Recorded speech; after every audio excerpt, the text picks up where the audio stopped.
నమస్తే. Best TV ప్రేక్షకులకు స్వాతంత్ర దినోత్సవ శుభాకాంక్షలు. ఒక కొబ్బరికాయ పీచు తీయాలంటేనే కత్తి కోసం వెతుకుతాం.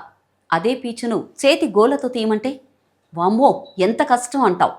కానీ రోజుకు 2 బస్తాల కొబ్బరికాయల పీచు చేతులతో తీసి అండమాన్ జైలులో గానుగ తిప్పుతూ నూనె తీయాల్సిన పరిస్థితి వస్తే అది కూడా ఒక్కరోజు కాదు, వారాలు కాదు, సంవత్సరాల తరబడి.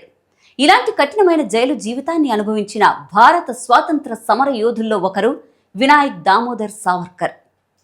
సావర్కర్ పేరు వినగానే కొందరికి రాజకీయ వివాదాలు గుర్తొస్తాయి, మరికొందరికి హిందుత్వ సిద్ధాంతం గుర్తొస్తుంది. కానీ ఆయన జీవితంలో ఒక అధ్యాయం మాత్రం భారత స్వాతంత్ర ఉద్యమ చరిత్రలో ప్రత్యేకమైనది. అండమాన్ సెల్యులర్ జైలు జీవితం. బ్రిటిష్ పాలనకు వ్యతిరేకంగా విప్లవ కార్యకలాపాల్లో పాల్గొన్న సావర్కర్కు 1910లో అరెస్టు జరిగింది. 1911లో ఆయనకు 2 జీవిత ఖైదులు, మొత్తం 50 సంవత్సరాల శిక్ష విధించారు.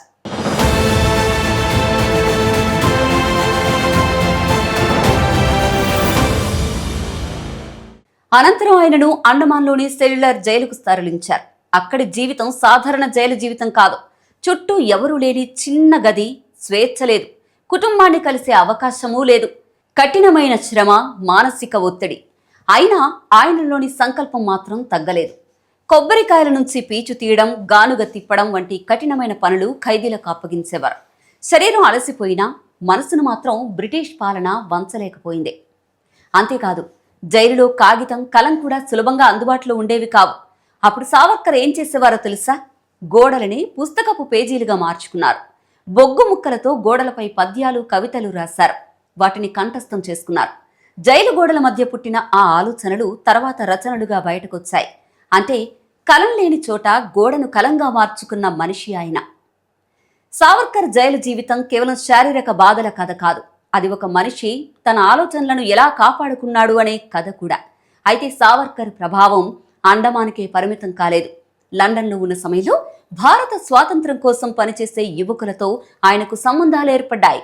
ఇండియా హౌస్ చుట్టూ అప్పట్లో అనేక మంది భారతీయ జాతీయవాదులు, విప్లవకారులు కూడేవారు. వారిలో మదన్ లాల్ ధింగ్రా, వివిఎస్ అయ్యర్ వంటి పేర్లు భారత స్వాతంత్ర ఉద్యమ చరిత్రలో ప్రత్యేకంగా నిలిచాయి.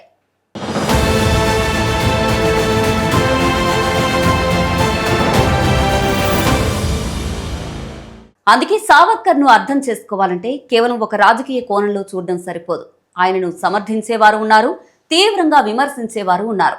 ఆయన రాజకీయ సిద్ధాంతాలపై ఇప్పటికీ చర్చ కొనసాగుతూనే ఉంది. కానీ ఒక విషయం మాత్రం చరిత్రలో తిరస్కరించలేనిది. బ్రిటిష్ పాలనకు వ్యతిరేకంగా పోరాడినందుకు సావర్కర్ తీవ్రమైన శిక్షను అనుభవించారు.